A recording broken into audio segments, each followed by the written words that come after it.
Bapak Ibu Saudara-saudara penonton setia di channel Palito Mehmet, selamat pagi, selamat siang, selamat sore, selamat malam, sesuai dengan waktu tonton Bapak Ibu Saudara-saudara.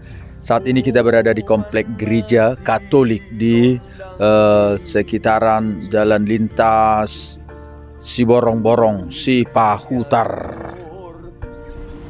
Inilah gereja Katolik Santo Paulus, Stasi Hutabulu, Paroki Kristoporus, Siborong-Borong, Kabupaten Tapanuli Utara. Nah, Bapak Ibu Saudara-saudara, di channel Palito Mehmet ini kita boleh melihat beberapa gereja di Bonapasogit, di daerah tradisional, dan juga di perkotaan, di jalan lintas.